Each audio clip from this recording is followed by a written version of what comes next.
ஒரு அற்ப வெங்காயத்து கூட இந்த நாட்டு மக்களுக்கு விளைவித்து தராத வெங்காயங்கள் எதை சாதிக்க போறான்னு நினைக்கிற? நீ வெங்காயத்தை இறக்குமதி செய்தா எந்த நாட்டில்? எகிப்தியாரு பாலைவன நாடு. ஈஜிப்துல ஒரு டெசர்ட் பாலைவன நாட்டில இருந்து நீ இறக்குமதி செய்தாய்.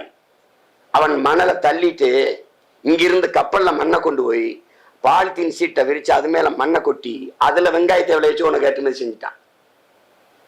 ஏன் நீ விவசாயத்தை விட்டு வெளியேறிட்ட? நமக்கு என்னன்னா இந்த நமக்கு கல்வினாவே டாக்டர் தான், படிப்புனா டாக்டர் தான். சார் எல்லாரும் டாக்டர் ஆகிட்டீங்க, நோயாளி யாரு? நீங்களே உங்களுக்கு ஒரு மாறி மாறி ஊசி போடுக்கிறீங்களா? ஏதோ ஒரு நோய், ஒரு இது. வேளாண்மை ஐயோ அசிங்கம்ங்க வேளாண்மை சீர்தாசி. ஏய், பாலின் சந்தை மதிப்பு தமிழ்நாட்டில் ஒரு ஆண்டுக்கு எவ்வளவு? பாலின் சந்தை மதிப்பு எவ்வளவுன்னு சொல்லு பார்ப்போம். சொல்லு. 9 லட்சம் கோடி. எப்படி? ஒரு நாட்டின் கடன் எவ்வளவு தெரியுமா? தமிழ்நாட்டின் கடன் 9 லட்சம் கோடி. 9 லட்சம் கோடி பாலின் சந்தை மதிப்பு இருக்கு.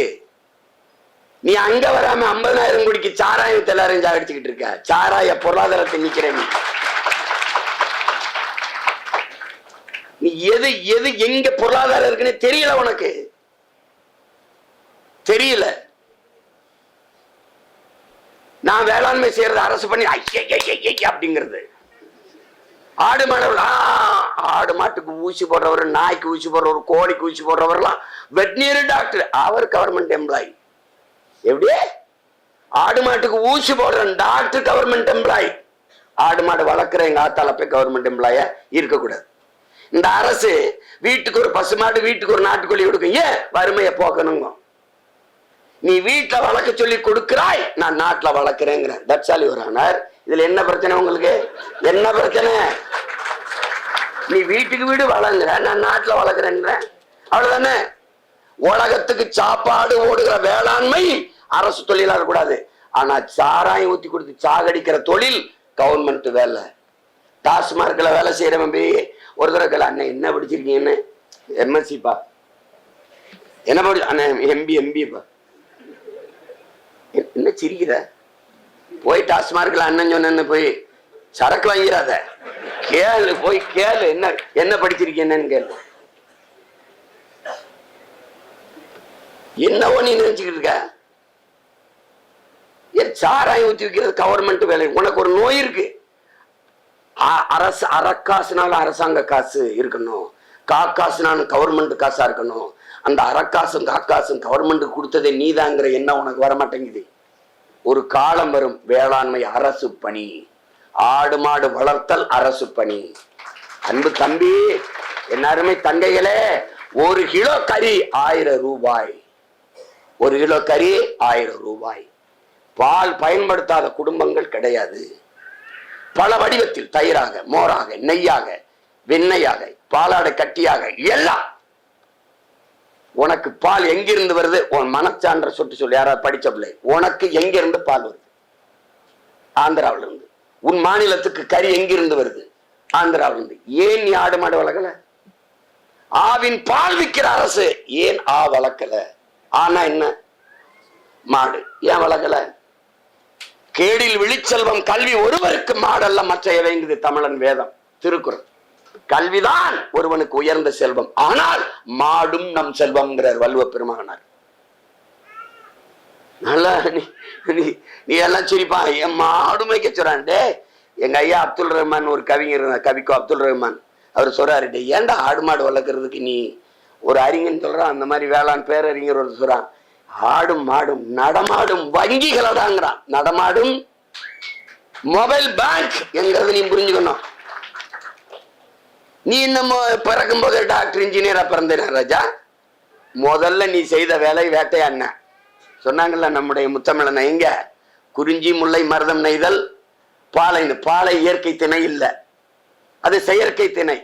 முல்லையும் குறிஞ்சியும் முறைமையில் திரியின் நல் இயல்பிலிருந்து நிலம் நடுக்குற்று பாலை எனும் படிமம் கொள்ளும்னு சிலப்பதிகாரத்துல வள்ளுவர் இளங்கோடியார் பாடிட்டார். அப்ப இது எப்படி? முல்லையும் குறிஞ்சியும் முறைமையில் திரியின். இன்னைக்கு மலையை வெட்டி அழிக்கிறான், காடை வெட்டி அழிக்கிறான். அப்ப என்ன ஆகுது? உன் நிலம் பாலைவனம் ஆகிட்டு இருக்குன்னு நீ புரிஞ்சுக்கணும். ஆனால் அந்த முதல்ல வேட்டையாண்ட, பிறகு ஆடு மாடு வளர்த்த, வேட்டையாடி சாப்பிட்டதை என் வளர்த்து சாப்பிடக்கூடாதுன்னு முடிவு பண்ண. அப்புறம் கீழே வந்தா மருதத்திணைக்கு வந்தா வேளாண்மை செய்த. முதல்ல நீ செஞ்ச வேலைய ஆடு மாடு வளர்த்தலும் வேளாண்மை செய்திருந்தா. எதுக்கு வைக்கப்படுற? உனக்கு மாடு வளர்க்க கூடாது, ஆனா பால் கொஞ்சம் அதிகமா ஊத்தி நல்லா தூக்கலா ஒரு டீ போடுங்க. தயிர் இருக்கா, தயிர் அதை வாங்கி நல்லா சாப்பிட தெரியுதா அண்ணன். நெய் கொஞ்சம் விட்டு முருகலா ஒரு ரோஸ்ட் தோசை. அப்ப என்ன பண்ணணும், நாக்கு அப்படி இழுத்து வச்சு லேசா அந்த உப்பு தான் இருக்கு இந்த மாடு வளர்க்கறது கேவலமா போயிடுச்சு. இப்ப நெய் கேக்குதா, எப்படி இருக்கு பாருங்க. அது ஒரு நோய்ங்குது, அது ஒரு நோய். ஏய், நபிகள் நாயகம் ஸல்லல்லாஹு அலைஹி வஸல்லம் ஆடு மாடு மேய்ச்சிருக்காங்க. இறைமகன் இயேசு மேய்ச்சிருக்காங்க. பகவான் கிருஷ்ணர் ஆடு மாடு மேய்ச்சிருக்கிறாரு.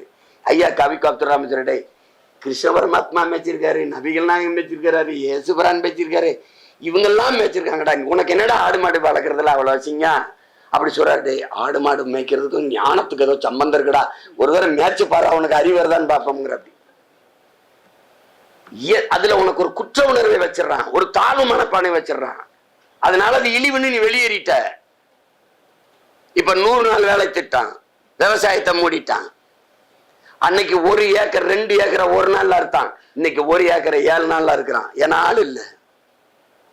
இப்ப 100 நாள் வேலை திட்டம் வேணாம்ங்கிறியா சீமான்? வேணும். அப்ப என்ன பண்ணலாம், ஒரு அலுவலகம் போடலாம். 100 நாள் வேலை திட்டத்துல அந்த பணி செய்யற எல்லாரும் பேரை பதிவு செய்யலாம்.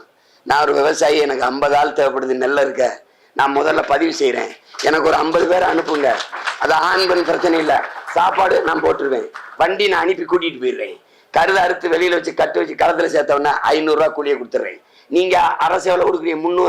300 இங்க கொடுங்க, 800 என் ஆத்தாளப்ப வீட்டுக்கு போட்டோம்.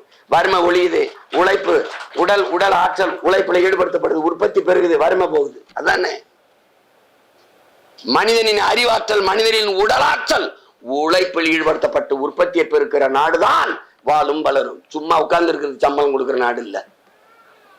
போய் 100 நாள் வேலை திட்டத்தில் நம்ம அக்கா தங்கச்சி எல்லாம் இருந்தா போய் பாரு என்ன செய்யறாங்க. பல்லாங்குழி ஆடுவாங்க, இல்லைன்னா என்ன சிரிக்கிற, எங்க அண்ணி எங்க அக்கா எங்க சித்தப்பா சித்தி எல்லாம் விளையாடுறாங்க.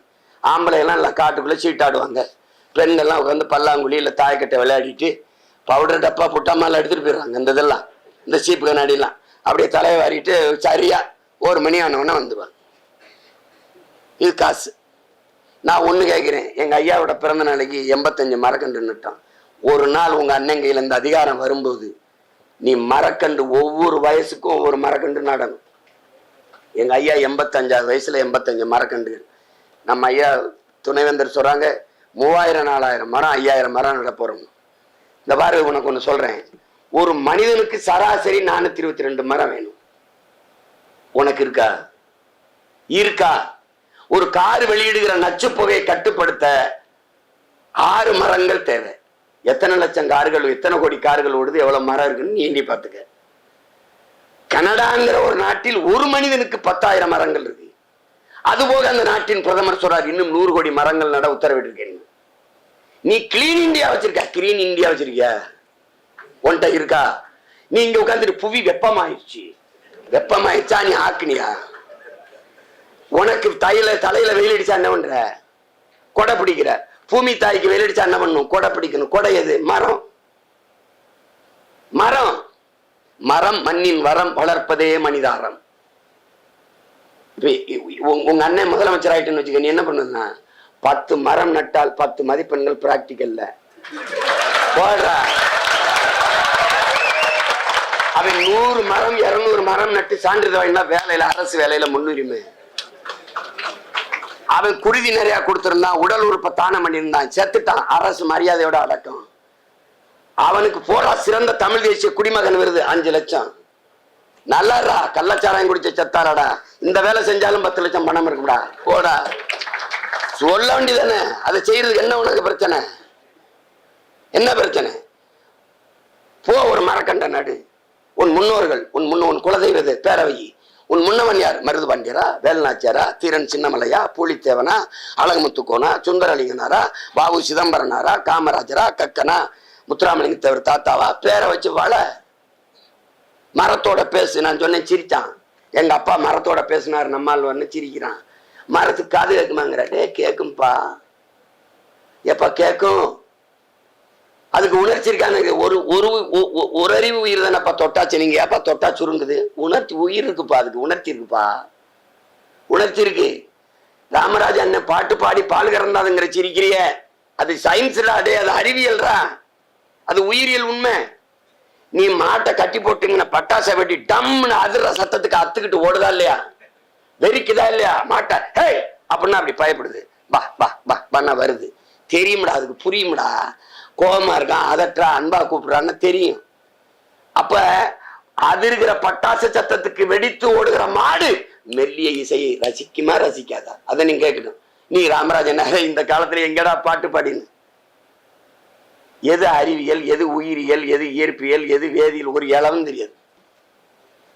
சும்மா பயதான். அத என் அன்பு பிள்ளைகள் கத்துக்கொள்ளணும். இப்ப நம்ம சொன்னா கேட்க மாட்டான். 21 லட்சம் ஏக்கர் விளைநிலங்களை உருவாக்க போறேன்னு அம்மையார் ஜெயலலிதா பேசியது சட்டசபையில் இருக்கு. ஒரு நாள் இந்த நாடு பூமியின் சொர்க்கமாக மாறுகிற காலம் வரும். எங்க பார்த்தாலும், இங்க பாரு, எங்க பார்த்தாலும் 950 மில்லிமீட்டர் எனக்கு மழை பெய்யுது ஒரு ஆண்டுக்கு. 4500 டிஎம்சிக்கு மேல தண்ணி கிடைக்குது. அவ்வளவு கடல்ல கிடக்குது. இந்த மாதிரி ஆட்சியாளர்கள் நீ உலகத்துல கேட்டிருக்கியா? சூரிய ஒளி தந்தை, கடல் தாய், இருவர் இணைவில் நீராவியாகி மேல வந்து குளிர்ந்து மேகம் மலையை கொட்டுது. எப்படி கொட்டுது? தூய குடிநீரை பிடிச்சிக்க குடிச்சிக்க பிடிச்சிக்க குடிச்சிக்க பிடிச்சிக்க குடிச்சிக்கன்னு வாசல்ல கொட்டுது. எல்லா கர்மத்தையும் அடுத்த நொடியில் கடல்ல கலக்க விட்டு 50,000 கோடிக்கு கடல் நீரை சுத்திகரிச்சு குடிநீரா கொடுக்கிறோம். ரிவர்ஸ் ஓஸ்மாசிஸ் முறை அமெரிக்க தொழில்நுட்பத்துல. அடா பைத்தியக்காரக்கு போய்களா, இந்த 50,000 கோடிக்கு ஏரி குளங்களை வெட்டுங்களா? டேய், 50,000 கோடிக்கு எத்தனை ஏரி, எத்தனை குளம், எத்தனை குட்டை, எத்தனை கிணறு, எத்தனை கம்மாய் வெட்டி இருக்கலாம்? யோசிச்சு பாரு. சிரிக்காத, நான் வேதனையில புலம்பிட்டு இருக்கேன். போய் பாரு, கடற்கரையில கட்டிட்டு இருக்கான், கடல் நீரை சுத்திகரிக்க போறோம். ஏன் கமிஷன்? கமிஷன். உன்னோட நாடு மின் உற்பத்தியில முதலீடு செய்தா மின்சாரத்தை வாங்குறதுல பர்ச்சேஸ்லயா ப்ரொடக்ஷன்லயா? அது முதல்ல சொல்லு. ஏன் பர்ச்சேஸ்? ப்ரொடக்ஷன்ல இன்வெஸ்ட் பண்ணா பெர்மனன்ட் சொல்யூஷன். பர்ச்சேஸ்னா ஒரு யூனிட் மின்சாரத்துக்கு 50 காசு வச்சா கூட பல ஆயிரம் கோடி. ஐயோ, அதனாலதான் இவங்களை கமிஷன் புரோக்கர்ஸ்ங்கிறது காரணம் இதுதான். நாட்டையும் மக்களையும் பேரன் கொண்டு காதலிக்காதவன் இப்படிதான் ஆச்சு போகும், இப்படிதான் போகும். அப்ப என்ன செய்யணும்? ஒரு காலத்துல தேகத்துல தேமல் மாறி பூமி தாயின் தேகம் எங்கும் நீர் தேமல்களை உருவாக்கணும். எங்க பார்த்தாலும் கோலாங்கூட்ட 100 ஏக்கர் 50 ஏக்கர் 20 ஏக்கர்.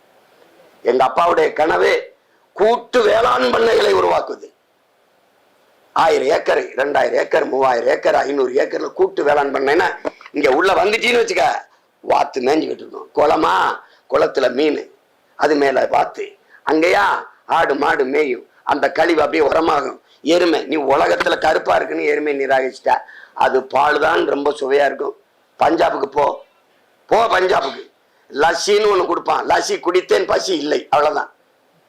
1 லிட்டர் கொடுப்பான். எருமை தான், அது கருப்பா இருக்குனால நிராகரிக்கப்பட்டுருச்சு. நம்மள மாதிரி கருப்பா இருக்குன்னா நம்ம என்ன கண்ணங்கனேன்னு இருக்காங்க அப்படின்னு. இவனுக்கு வெள்ளையா இருக்கிறது அழகுன்னு நினைக்கிறான். உனக்கு ஒண்ணு கற்பிப்பேன், உடன் பிறந்தவன. வெள்ளை அழகல்ல, ஒரு நிறம். ஆங்கிலம் அறிவல்ல, ஒரு மொழி. இதை நல்லா நீ புரிஞ்சுக்கணும். நீ கும்பிடுற சாமியில எதிராவல்ல, எல்லாமே கருப்பு. உன் கோயிலுக்குள்ள வைப்பாரு, எல்லாமே கருப்பு. கருப்பா இருக்கிற கரும்புல இருந்தா அவ்வளவு இனிப்பா வர்ற சர்க்கரை இருக்குது, சர்க்கரை அவ்வளவு இனிப்பான சர்க்கரை வருதுங்கிறத நீ புரிஞ்சுக்க. நம்ம கருப்பு இவங்க உடம்பெல்லாம் இருந்தா மச்சம். இந்த வெள்ளையா இருக்கிற தேமல், நம்ம உடம்பு வெள்ளை நம்ம மேல இருந்தா தேமல், நோய். அப்ப எது உயர்வுன்னு பாத்துக்க. அந்த இன்ஃபீரியரை கைவிடு, குற்ற உணர்வு இருந்து மீளு. சும்மா எதற்கு எடுத்தாலும் வேளாண்மை செய்யறதுல நீ வா. வேளாண்மை செய்வதை அரசு பணியா மாற்றி நீ என்ன பண்ணு? பூட்ஸ் போட்டுக்கோ, தொப்பி போட்டுக்கோ, ஸ்வெட்ஸ் போட்டுக்கோ, வா. ஆடு மாடு மேயி. நீ என்ன தூக்குச்சட்டியில கஞ்சி வச்சுக்கிட்டு வாங்கற வச்சுக்கிட்டு மேய்க்கிறது நினைச்சுக்கிட்டு இருக்கா நீ?